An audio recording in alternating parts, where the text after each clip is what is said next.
The phone trembles in my hand. My mother's text glows on the screen like a knife wound. Sorry, honey.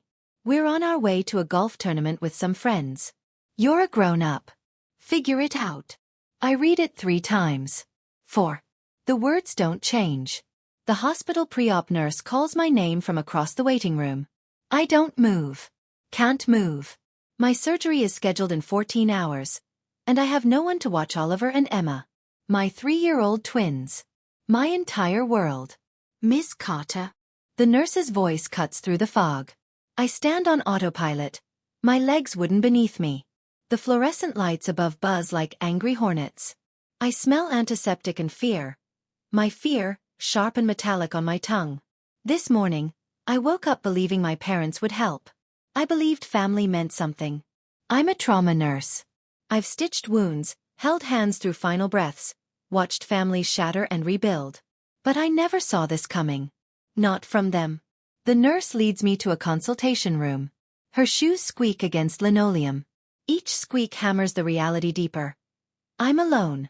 Do you have someone to drive you home after the procedure? She asks, scanning her clipboard. I nod. Yes. And childcare arranged? My throat closes. I manage another nod. She marks something on her chart. Oblivious. Good.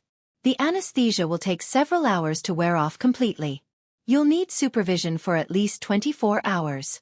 No driving, no operating machinery. No caring for dependents alone. No caring for dependents alone. The twins' faces flash in my mind. Oliver's gap-toothed grin. Emma's obsession with organizing her stuffed animals by color. They're at daycare right now, safe, unaware their mother is spiraling. Miss Carter, are you all right? I'm not. I haven't been all right in years, but I've gotten good at pretending. Good at carrying weight no one else sees.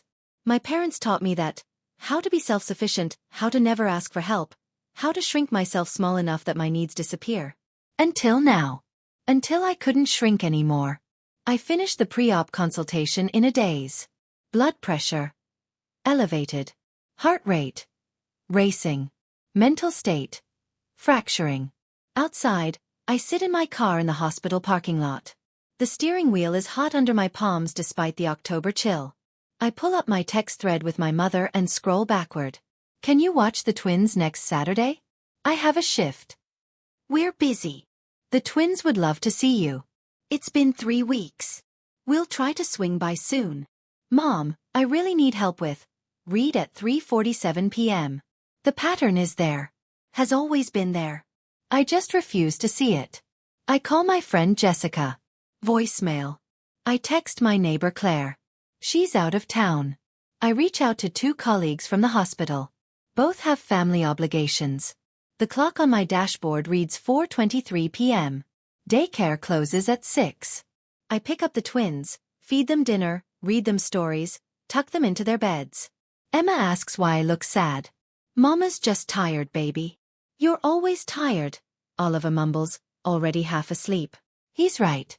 I'm always tired. Tired of doing everything alone. Tired of being strong. Tired of being the only one who shows up. After they're asleep, I stand in my kitchen, phone in hand, staring at a contact I haven't called in 2 years. Grandma Margie. My mother's mother. The woman my parents cut off after some argument I was never fully told about. The woman who sent birthday cards to the twins even though my parents told her not to. The woman who called me every few months just to hear my voice, never asking for anything, never demanding I choose sides. My finger hovers over her name. Pride tells me not to call. Shame whispers that I should handle this myself. But desperation. Desperation screams louder than both. I press dial. Will Grandma answer? And if she does, will she help the granddaughter caught between her and her daughter's cold rejection? The surgery is in 13 hours, and I have run out of options. The phone rings once. Twice. My heart hammers against my ribs like it's trying to escape. What am I doing? Grandma Margie is 68 years old. She lives 40 minutes away. I haven't seen her in person since Emma and Oliver's first birthday party. The one my mother left early, dragging my father with her, because Grandma showed up uninvited. 3 rings. I should hang up. Find another solution. Call a babysitting service, A neighbor I barely know, anyone but Lila. Her voice is warm honey and safety. I forgot what safety sounds like. Grandma. The word breaks coming out. I'm sorry to bother you. I know it's been a while, and I know things are complicated, but... Baby girl, slow down. Breathe. What's wrong? I sink onto my kitchen floor, back against the cabinet. The tile is cold through my scrubs. I tell her everything. The surgery. My parents' refusal. The twins. The panic clawing its way up my throat. Silence on the other end. Long enough that I wonder if the call dropped. Grandma. I'm here. Her voice has steel in it now.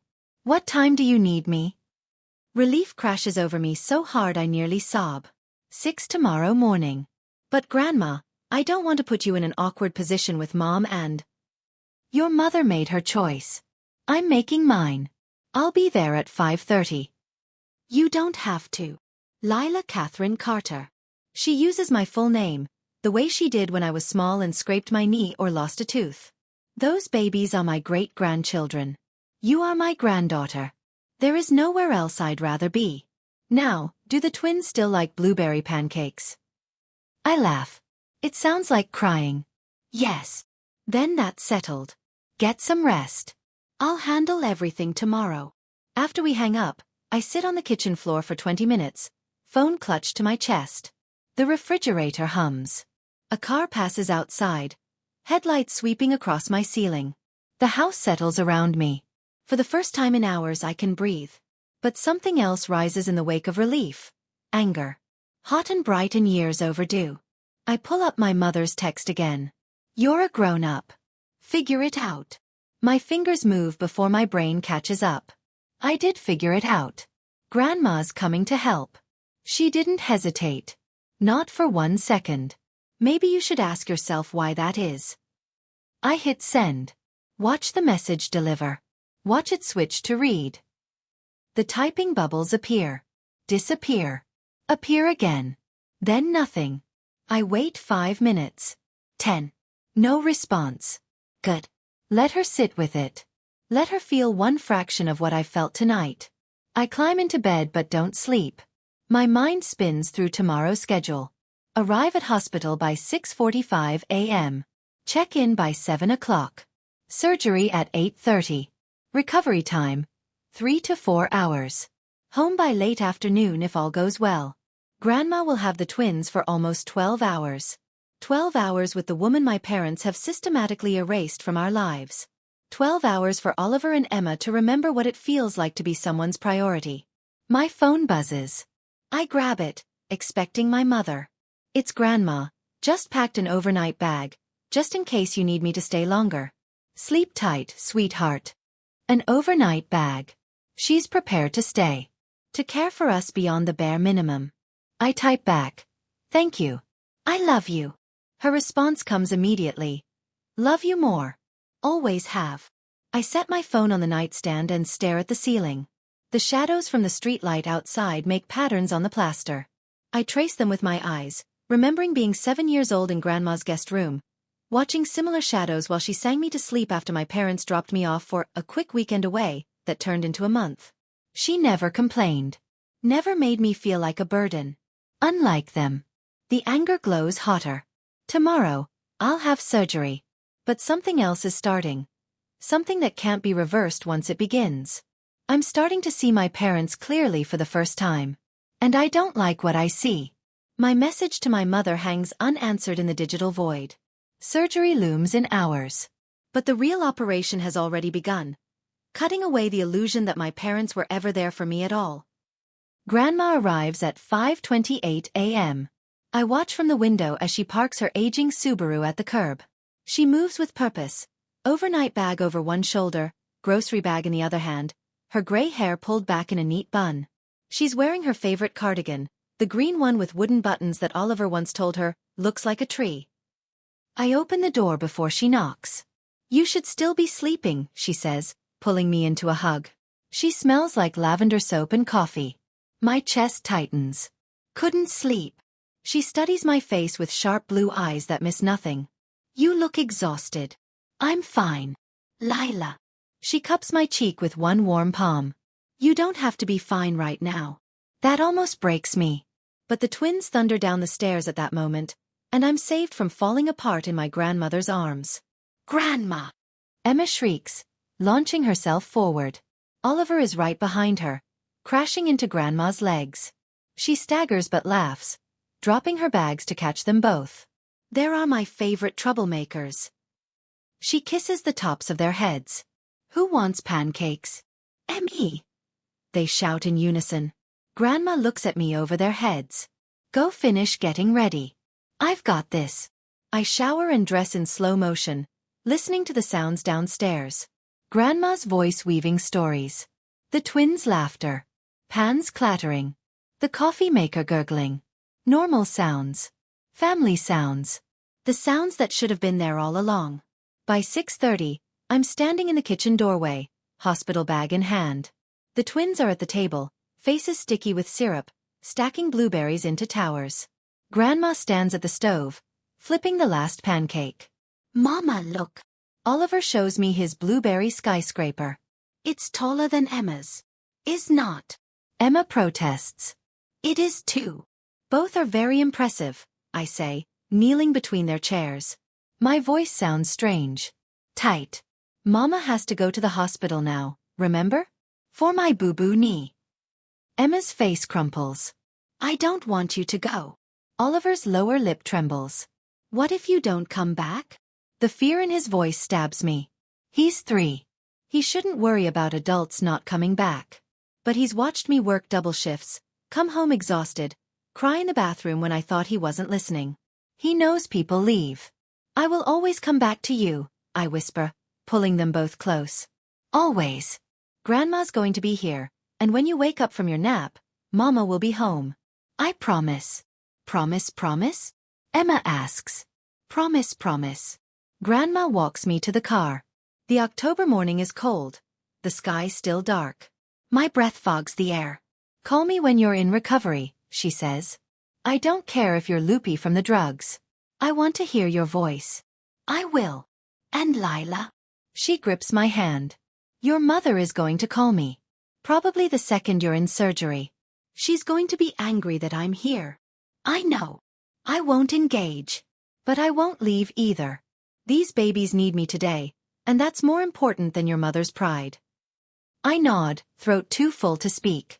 She hugs me once more, fierce and strong. You're braver than you know. Now go. Let them fix your knee so you can chase those wild children. The drive to the hospital passes in a blur. I check in. Change into a gown. Answer the same questions 3 times. And 4 is inserted into my hand. I don't even flinch. I've done this to hundreds of patients. Being on this side is different. The anesthesiologist explains the procedure. I nod at the right moments. Sign forms. Watch the clock. 7:58 a.m. Grandma texts. Twins are playing dress-up. Emma is a dinosaur.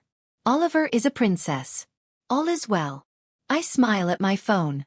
My chest aches. 8:15 a.m. Another text. This one from my mother. We need to talk about this situation with Margie. Not, how are you feeling? Not, good luck with surgery. Not even, I'm sorry. Just concern about the situation with Margie. I silence my phone and hand it to the nurse. Ready? The anesthesiologist asks. No. I'm not ready. I'm angry and hurt and scared and so tired. But I nod anyway. They wheel me toward the operating room. The ceiling tiles pass overhead in a rhythm. Fluorescent lights flash by. Voices murmur around me. Someone squeezes my hand. A nurse. You're doing great, honey. I close my eyes. The last thought I have before the anesthesia pulls me under is this. Grandma showed up. My own mother couldn't even send a supportive text. What does that say about the family I've been protecting all these years? Under anesthesia, my consciousness fades. But the crack in my family foundation has split wide open. And when I woke up there will be no unseeing what's been revealed. I wake to beeping. My mouth tastes like chemicals and regret. The recovery room is too bright, too loud. A nurse leans over me, checking vitals. Welcome back, Ms. Carter. Surgery went perfectly. How's your pain level? I try to speak. My tongue is made of sandpaper. 4. I croak. She adjusts something on my 4. This will help. Your grandmother has called twice. Would you like me to call her back? Grandmother. Grandma. The twins. Panic flares. What time is it? Just past noon. You'll be able to go home in about an hour. Noon. I've been gone 6 hours. Are the twins okay? Did they ask for me? Did they cry? The nurse hands me my phone. My fingers are clumsy, but I manage to call Grandma. She answers on the first ring. Lila? Baby, are you okay? I'm fine. The twins are perfect. Currently napping. Both exhausted from an extensive game of lava floor that destroyed my back but delighted them immensely.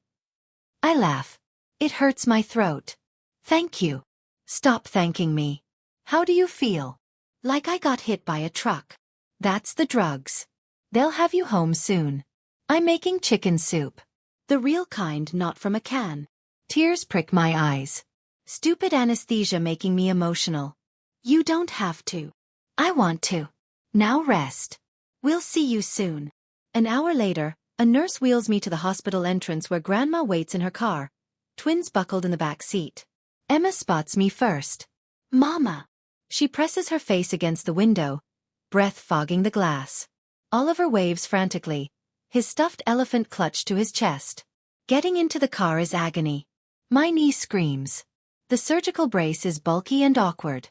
But Grandma guides me with gentle hands, patient as I maneuver myself into the passenger seat. Mama, does it hurt? Emma asks from the back. A little, baby. But I'm okay. Grandma said you're very brave, Oliver announces. I glance at Grandma. She keeps her eyes on the road, but I see the small smile. At home, she's transformed my space. The living room has been rearranged, pillows propped on the couch for me, a TV tray set up within reach, water and medication organized on the coffee table. The smell of chicken soup fills the house. When did you have time for all this?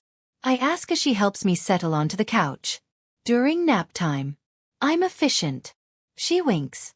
Now, the twins and I are going to play in the backyard for a bit. You rest. Holler if you need anything. I watch through the window as Grandma chases Oliver and Emma around the yard. She's slower than they are, but she's trying. She collapses dramatically when Emma tags her, playing dead until Oliver pokes her and she resurrects with a roar.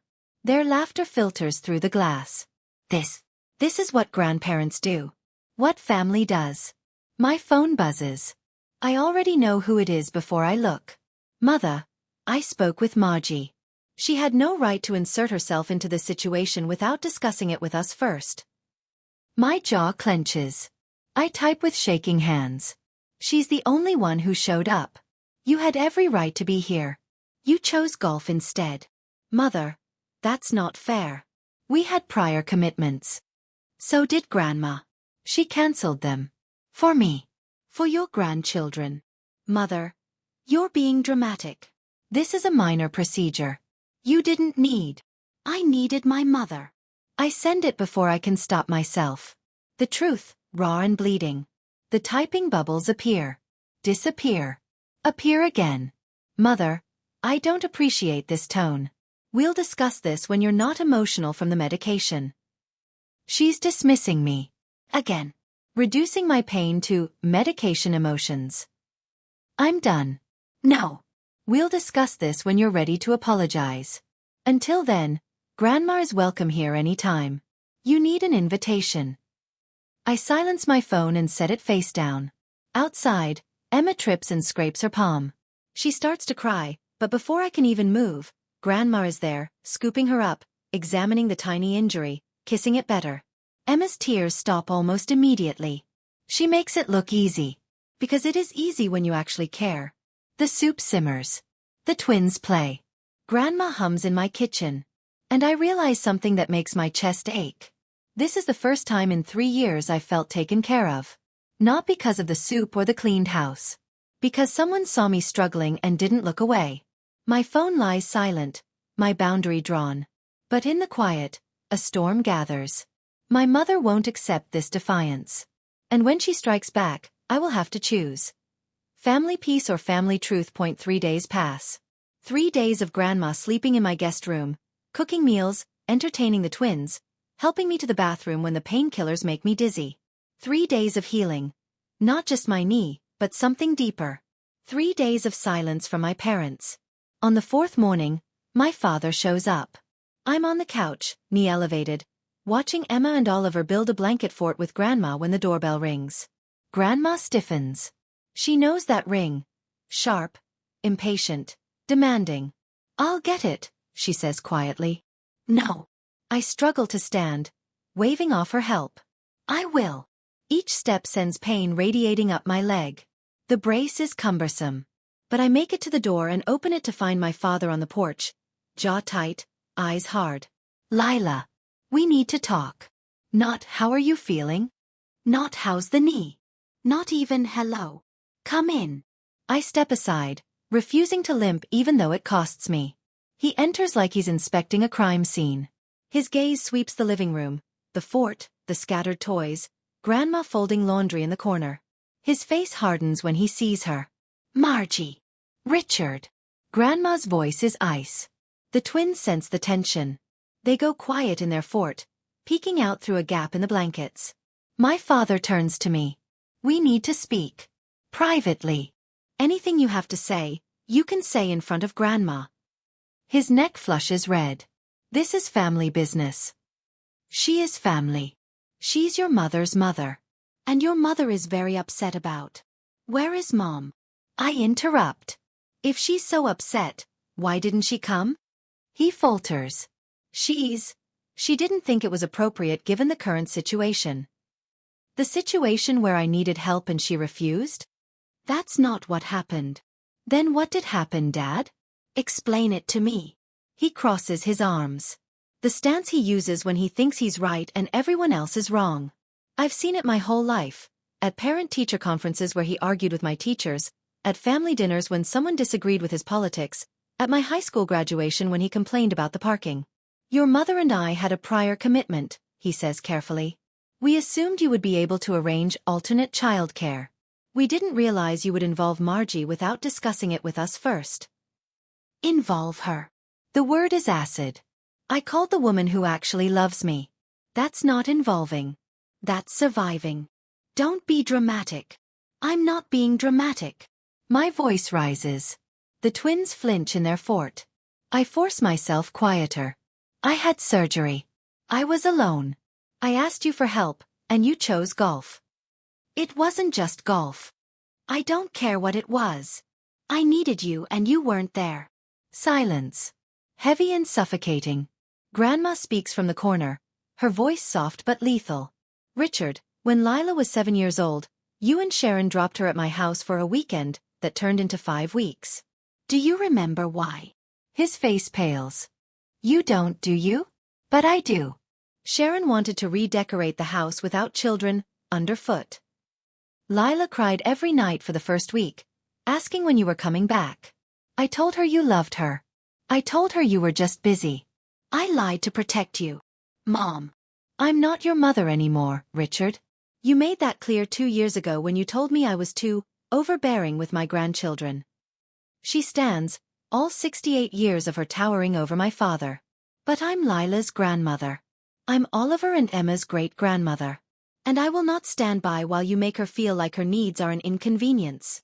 The twins emerge from the fort. Emma walks to me and takes my hand. Oliver stands on my other side. They don't understand the words, but they understand sides. They've chosen mine.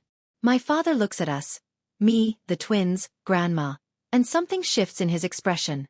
Shame? Anger? I can't tell. "Your mother wants to talk to you," he says finally. "She's outside in the car. She didn't want to come in while Margie was here." "Then she can leave," I say. "Because Grandma isn't going anywhere." "Lila, you're putting us in an impossible position." "No, Dad. You put me in an impossible position when I was lying in a hospital bed, terrified, and you were playing golf. You don't get to be the victim here." He stares at me like I'm a stranger. Maybe I am. Maybe I've been a stranger my whole life, the version of me who didn't push back, didn't demand, didn't expect. That version is gone. Leave, I say quietly. Tell Mom I'll talk to her when she's ready to apologize. Not before. You're making a mistake. The only mistake I made was waiting this long to see you both clearly. He turns and walks out. Doesn't say goodbye to the twins. Doesn't look at Grandma. Just leaves. Through the window, I watch him get into the car where my mother waits. They talk. Her hands gesture wildly. He shakes his head. The car sits there for 5 full minutes before finally pulling away. Grandma touches my shoulder. You okay? No, I whisper. But I will be. Emma tugs my hand. Mama, why did Grandpa leave? How do I explain this? How do I tell my 3-year-old that sometimes family fails you? Sometimes grown-ups disagree, I say carefully. But it doesn't change that I love you. Or that Grandma loves you. That part never changes. Okay, Emma says, apparently satisfied. Can we finish our fort now? Yes, baby. Go ahead. They scamper back to their blankets. Grandma guides me back to the couch. My knee throbs. My head pounds. My heart feels like it's been put through a shredder. But I'm standing. And that's something. The line has been drawn. My parents sit in their car, refusing to enter a house where they're not centered. But this is only the beginning. Because when family pride collides with truth, someone always breaks. And this time, it won't be me 2 weeks crawl by. My knee heals. The brace comes off. I return to work part-time, limping through 12-hour shifts at the hospital. Grandma stays. Not because I ask, but because she refuses to leave. I'm not going anywhere until I know you're steady, she says one morning, scrambling eggs while the twins color at the kitchen table. Steady. I don't tell her I haven't felt steady in years. My parents don't call. Don't text. The silence is deliberate. A punishment for my defiance. I've felt this silence before, usually when I've disappointed them. When I chose nursing school over law school. When I got pregnant. When I asked them to babysit more than once a month. The pattern is clear now. Has always been clear. I just refuse to see it.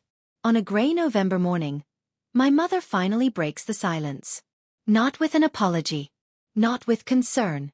With a summons. Family dinner. Sunday. 6 p.m. Your father and I need to discuss this situation with everyone present. Everyone. That means my Aunt Carol, Uncle Jim, my cousins. An audience for my humiliation. I show Grandma the text. She reads it twice, lips pressed into a thin line. She's trying to control the narrative, Grandma says. Get everyone on her side before you can defend yourself. Should I go? That's your choice, baby. But if you do, I'm coming with you. Sunday arrives cold and hostile. Grandma drives. I sit in the passenger seat, watching bare trees blur past the window. The twins are with my friend Jessica. I refuse to bring them into whatever war zone my mother has prepared. My parents' house looks the same as always. Pristine lawn. Perfect shutters. Magazine-worthy exterior hiding the dysfunction inside. We park. Neither of us moves. We can leave right now, Grandma says. Say the word. I want to. Every instinct screams to run. But I'm tired of running from hard conversations. Let's get this over with. The front door opens before we knock. My mother stands there, lips tight, eyes cold. She looks at Grandma like she's a stain on the porch. Margie. I didn't realize you'd be joining us. Where Lila goes, I go, Grandma says evenly. My mother's jaw clenches, but she steps aside. We enter. The dining room is full. Aunt Carol and Uncle Jim sit stiffly at the table. My cousins, David and Rachel, avoid eye contact. My father stands by the window, arms crossed, face unreadable. This is an ambush. Lila, sit, my mother says, gesturing to a chair like I'm a child being called to the principal's office. I remain standing. What's this about? We need to address the elephant in the room. My mother glances at Grandma. The disrespect you've shown your father and me over the past few weeks has been hurtful and unacceptable. My stomach drops. Disrespect. Choosing Margie over us. Refusing to speak to us. Sending those awful texts. She counts on her fingers like she's listing crimes. We've done nothing but support you, and this is how you repay us? The room spins. She's rewriting history. In front of everyone. Support. The word tastes like poison. You refused to watch your grandchildren while I had surgery. We had prior commitments. A golf tournament. My voice cracks. I was having surgery, and you chose golf. Aunt Carol shifts uncomfortably. Rachel stares at her plate. My mother's face flushes. You're being unfair. We've helped you countless times. Name one. I step forward.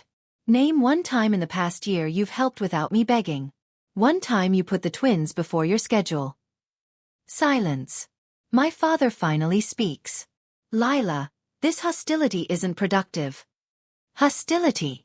I laugh, sharp and bitter. You want to talk about hostility? You walked out of my house without saying goodbye to your grandchildren. You sat in the car rather than be in the same room as Grandma. That's hostility. We were trying to give you space. No. You were punishing me for having boundaries. Uncle Jim clears his throat. Maybe we should all take a breath. Stay out of this, Jim.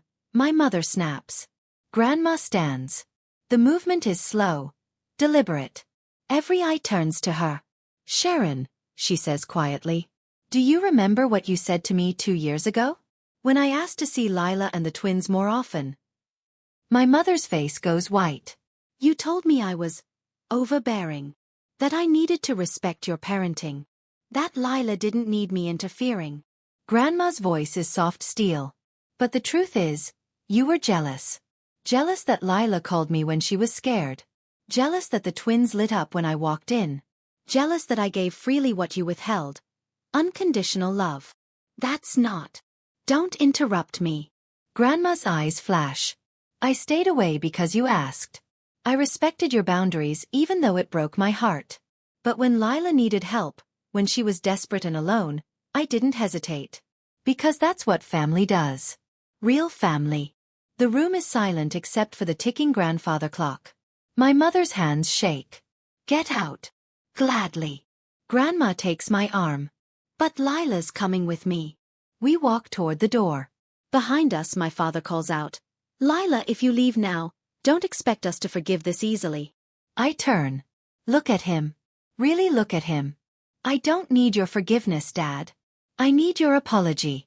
There's a difference. We leave. The gauntlet has been thrown. I have walked out on my parents' carefully constructed narrative. But family wars don't end with one battle. They end when someone finally tells the whole truth, and Grandma is just getting started. The car ride back is silent. Grandma grips the steering wheel, knuckles white. I watch streetlights flash past, my heart hammering against my ribs. What just happened? Did I really walk out on my entire family? You did the right thing, Grandma says, reading my mind. Aunt Carol looked horrified. Carol spent her whole life avoiding conflict. She'll get over it. What if they never speak to me again? Grandma pulls into my driveway and cuts the engine. She turns to face me, eyes fierce. Then they'll have lost something precious. You, on the other hand, will have gained your self-respect. She touches my cheek. Baby girl, I've watched your mother control you your entire life. Watched you shrink yourself to fit her expectations. This is the first time I've seen you stand tall, and I'll be damned if I let her take that from you. Inside, Jessica has the twins fed and ready for bed. They run to me, chattering about the movie they watched. I hold them tight, breathing in their shampoo-scented hair. After they're asleep, Grandma makes tea. We sit at the kitchen table, mugs warming our hands. Your mother is going to escalate, Grandma says. She won't let this go. I know. Good. Because I have a plan. I look up. What kind of plan? Grandma's smile is sharp. The kind that involves telling the truth. All of it. In front of people who matter. Grandma. Thanksgiving is in 2 weeks. Your mother always hosts. Every year, she makes a big show of family togetherness, perfect turkey, Instagram-worthy table settings. Grandma leans forward. This year I'm going. And I'm bringing receipts. Receipts. Every birthday card I sent that she intercepted. Every check I wrote for the twins that she cashed without telling you. Every voicemail I left that she deleted. Grandma's voice is calm, but her eyes burn. I've been keeping track, Lila. For 2 years, I've documented every way she kept me from you. And I'm done being silent. My stomach twists. That will destroy her. She's been destroying you for years. Turnabout is fair play. Part of me wants to stop this. Wants to be the peacemaker, the good daughter who smooths over conflict. But that part is tired. So tired. What do you need from me? I ask. Permission. And your presence. I won't do this without you there. I think of the twins. Of Oliver asking why Grandpa left without saying goodbye. Of Emma's confusion when I tried to explain why we don't see Grandma and Grandpa together. I think of myself at 7, crying in Grandma's guest room, wondering why my parents didn't want me around. I think of the text message, "You're a grown-up. Figure it out." "Do it," I say. "Tell them everything." Grandma nods. Then we prepare. Because your mother is going to fight dirty, and we need to be ready. Over the next 2 weeks, Grandma shows me everything. Birthday cards addressed to the twins with my parents' return address stamp. Proof my mother claimed credit for Grandma's gifts. Bank statements showing checks made out to Lila Carter that were deposited into my parents' account with my mother's signature as guardian. Text message screenshots where Grandma asked to visit and my mother replied with excuses. "How did you get these?" I ask, staring at my mother's signature on a check meant for me. I requested bank records. Called the twins' daycare and asked for visitor logs. You're listed as emergency contact, so they sent them. Your mother told me she visited them every week.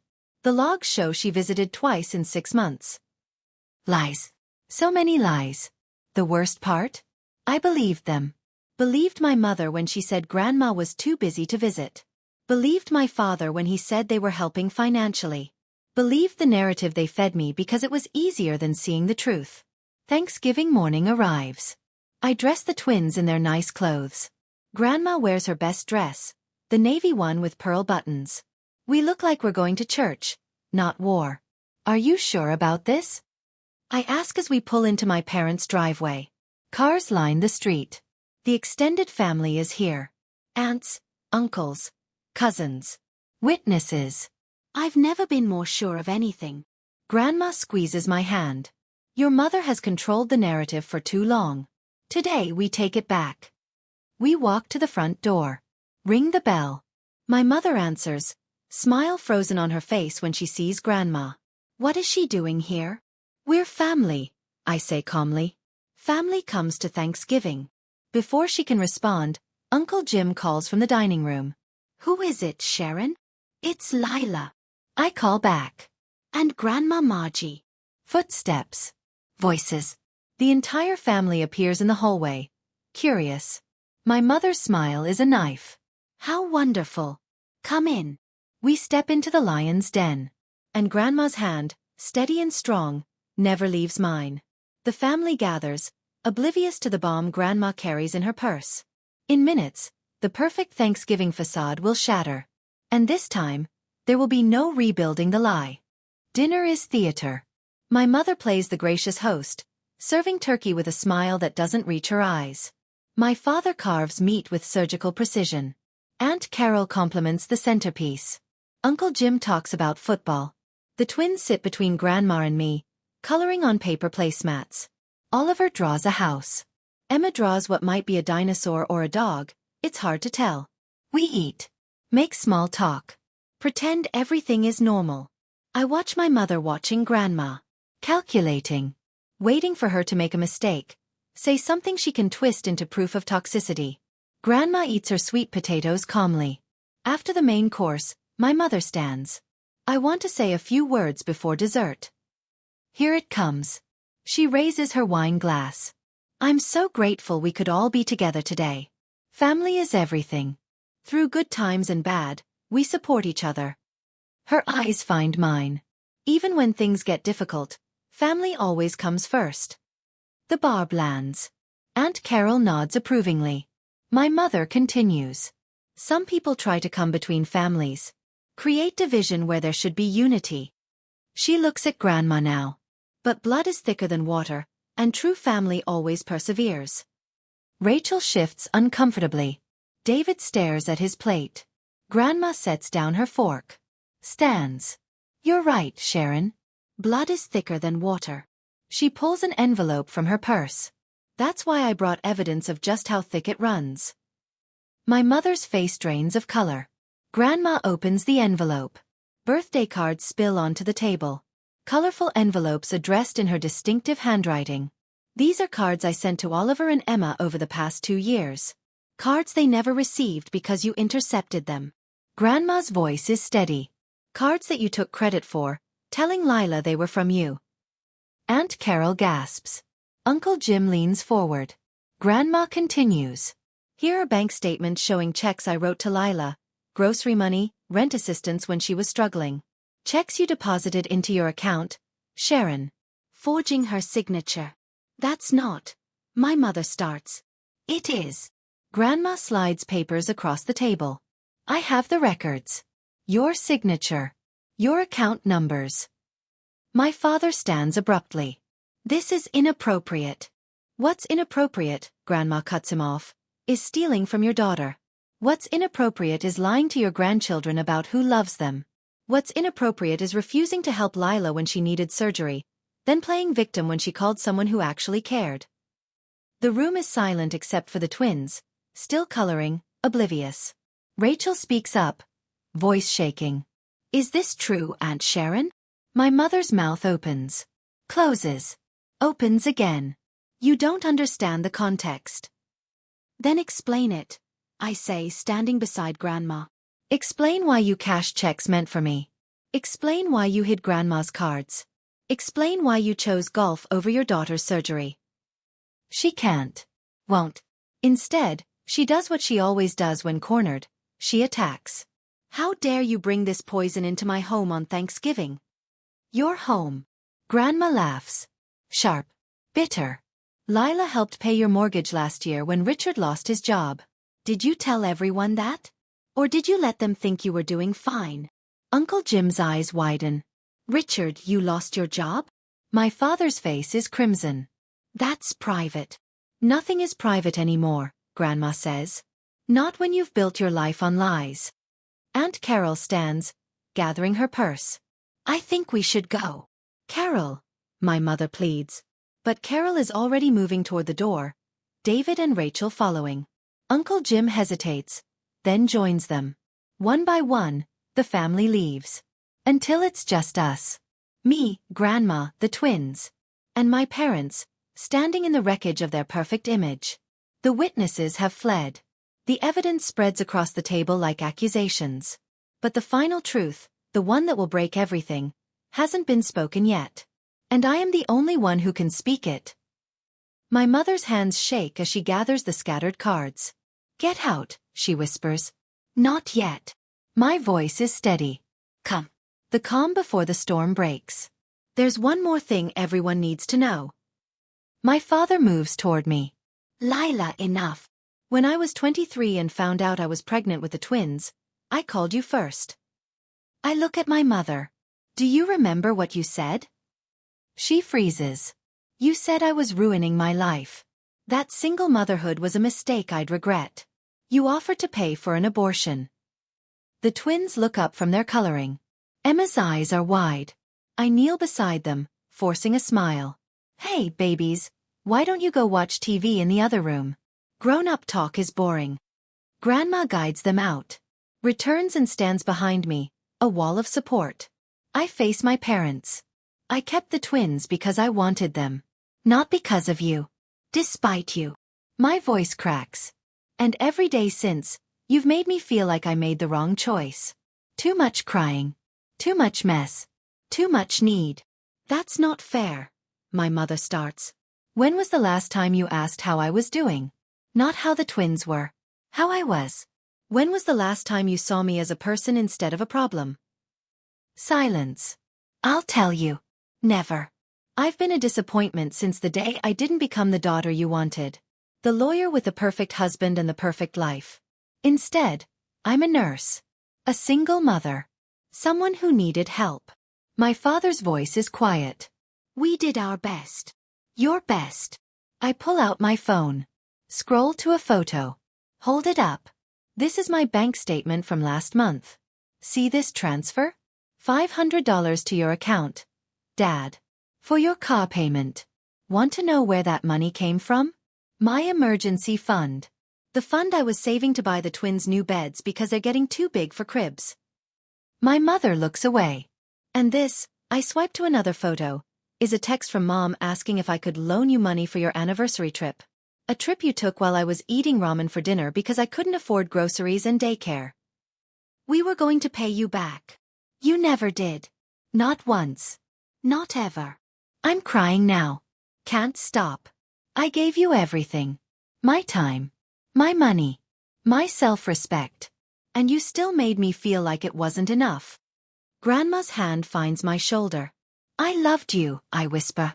I still love you. But I can't keep destroying myself to make you comfortable. My mother's face crumples. For a moment, I see something real. Pain, shame, maybe even regret. But then her walls go back up. If that's how you feel, then maybe you shouldn't come around anymore. The words are a slap. But they don't hurt the way she expects. Because I'm already gone. Okay, I say simply. If that's what you want. I turn. Walk to the living room where the twins are watching cartoons. Come on, babies. We're going home. But we didn't have pie, Oliver protests. Grandma makes better pie anyway, I say. We leave. Don't look back. My mother's voice follows us to the car. Lila, wait. But I'm done waiting. Done hoping she'll change. Done sacrificing myself on the altar of her approval. I buckle the twins into their car seats. Grandma starts the engine. As we pull away, I see my parents standing in the doorway. My father's arm around my mother's shoulders. Both of them watching us leave. They look smaller somehow. Or maybe I've just grown. The bridge is burned. The truth is told. I drives away from my parents' house. Free but grieving. Because freedom costs something. And I paid the price in full. Now comes the hardest part. Learning to live without their shadow. 3 months later. I stand in my new apartment. Smaller than the house, but ours. The twins' room has bunk beds now. Purchased without borrowing from anyone. Emma's stuffed animals line the top bunk, organized by color. Oliver's dinosaurs guard the bottom. Grandma moved into a place 2 blocks away. Close enough to help. Far enough to let me stand on my own. I'm learning what that feels like, standing on my own. My parents sent a card at Christmas. Generic. Wishing you happiness. No apology. No acknowledgement. Just pleasantries designed to absolve guilt without earning forgiveness. I didn't respond. Aunt Carol calls sometimes. Awkward conversations where she tries to play neutral, pretend nothing happened. I keep the calls short. She made her choice Thanksgiving night when she left without asking my side. But Rachel, my younger cousin, showed up at my door last week with coffee and questions. I need to know what really happened, she said. So I told her. Everything. She cried. Apologized for not seeing it sooner. Asked if we could start over. I said yes. Because healing isn't about cutting everyone off. It's about choosing who deserves access to the new version of you. The twins are thriving. Emma started dance class. Oliver joined T-ball. They ask about Grandma and Grandpa sometimes. Less frequently now. Why don't we see them? Emma asked last night. I chose honesty over comfort. Sometimes grown-ups have disagreements. Grandma and Grandpa need time to think about some things. Will they say sorry? I don't know, baby. If they say sorry, will you forgive them? I pulled her close. I'll forgive them whether they apologize or not. Because forgiveness isn't for them. It's for me. So I don't carry anger in my heart. But forgiveness doesn't mean forgetting. Or pretending nothing happened. She thought about that. Nodded. Like when Oliver broke my crayon and said sorry, but I still remembered and didn't let him use my special markers? I laughed. Exactly like that. Today is Sunday. Grandma is coming for dinner. She brings groceries now instead of asking what I need. Her way of helping without making me feel small. I'm cooking spaghetti. The twins set the table, arguing about which direction the forks go. The doorbell rings. Grandma! They rush to the door. But when I open it, it's not Grandma. It's my father. He looks older. Tired. His hair has more gray than I remember. Lila, he says quietly. I don't invite him in. Don't smile. Just wait. I wanted to. He clears his throat. Your mother and I have been talking. About Thanksgiving. About everything you said. My heart hammers. And she's not ready to. She needs more time. He looks at his shoes. But I am. Ready. To apologize. The twins peer around my legs, curious. Who's that, Mama? Oliver asks. That's Grandpa, I say softly. My father's eyes fill with tears when Oliver doesn't recognize him. I'm sorry, he says, voice breaking. For all of it. For choosing golf. For not seeing you. For letting your mother control the narrative. For taking your money. For making you feel like you weren't enough. He meets my eyes. You've always been enough. More than enough. I just couldn't see past my own pride to tell you. I wait for the relief. The satisfaction. The vindication. Instead I feel sad. Because this apology is years too late. Because it doesn't come with my mother beside him. Because it's offered now, when I've already rebuilt myself without him. Thank you for saying that. I say finally. It means something. Does it mean I can come in? I look at the twins. At the table set for 3. At the life I've built without him. Not today, I say gently. But maybe we can have coffee next week. Just you and me. And we can talk about what comes next. Hope flickers across his face. I'd like that. No promises, Dad. No instant forgiveness. Just conversation. That's more than I deserve. He's right. But I'm not doing this for him. I'm doing it for me. For the twins. For the possibility that maybe, someday we can build something new on the ruins of what was broken. He leaves just as Grandma arrives. She looks between us, raising an eyebrow. Was that Richard? Yeah. What did he want? To apologize. And I'm thinking about it. Grandma smiles, proud. That's my girl. Taking your time. Setting your terms. She kisses my forehead. You're stronger than you know. I'm not sure about strong. But I'm standing. And that's enough. Inside, the twins pull Grandma toward the kitchen to show her the fort they built from couch cushions. Laughter fills the apartment. Pasta boils on the stove. The table is set with mismatched plates and plastic cups. It's not perfect. But it's ours. And for the first time in my life that feels like enough. Some family bonds break clean, sharp and final. Others fray slowly, thread by thread, until you're holding loose strings wondering when the unraveling began. Mine did both. I don't know if my parents and I will rebuild what we lost. I don't know if my mother will ever apologize or if my father's apology will translate into changed behavior. But I know this. I'm not waiting anymore. Not for their approval. Not for their love to look the way I need it to. Not for them to see me. I see myself now. And the twins see me too. Not as a woman shrinking to fit impossible expectations, but as someone who fought for her worth and won. Grandma taught me that. Not through words but through action. By showing up when it mattered. By defending me when I couldn't defend myself. By proving that real love doesn't make you smaller. It helps you grow. The phone on my counter buzzes. A text from my mother. Your father visited you. We need to talk about boundaries. I read it. Delete it. Put the phone face down. Her boundaries ended where my well-being began. I'm done negotiating my worth. The twins call me to dinner. Grandma ladles pasta onto plates. We hold hands around the table. Emma, Oliver, Grandma, and me. A family. Not the one I was born into. The one I chose. And that makes all the difference. My story ends not with a perfect resolution, but with hard-won peace. Some families heal. Some don't. But in the end, we all deserve the courage to choose ourselves when choosing them means losing who we truly are. And sometimes the bravest thing you can do is walk away from people who require you to be small. And instead, build a life where you're finally allowed to grow. If any part of this story hit home for you, or if you've ever had to find the strength to put yourself first, I'd love to hear from you. Share your thoughts in the comments below.